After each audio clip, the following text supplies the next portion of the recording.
So if you're running Pinterest ads or considering running Pinterest ads, let me know if this is you.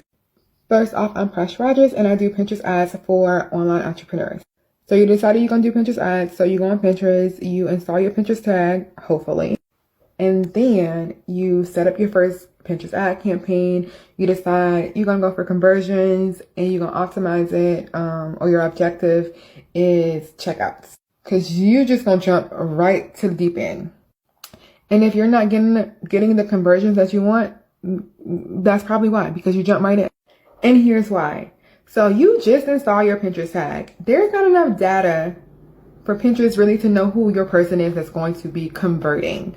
So because you jump way to the deep end with checkouts, it's going to take time. And that means it's going to take some time, some money, and a lot of data before they can actually start giving you those conversions and understanding who your person is that's going to convert. So here's my suggestion. Start with a consideration or even an awareness campaign.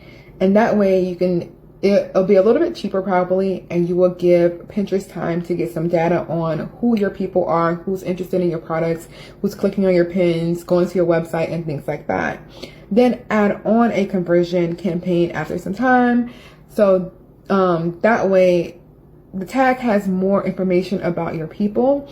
And don't start with an objective of checkout. Start with add to cart. Give them time to see who's at least adding to cart, and then add on a checkout campaign. So that way it's like you want to have steps leading up to the objective and the conversion that you really want, which is of course checkouts.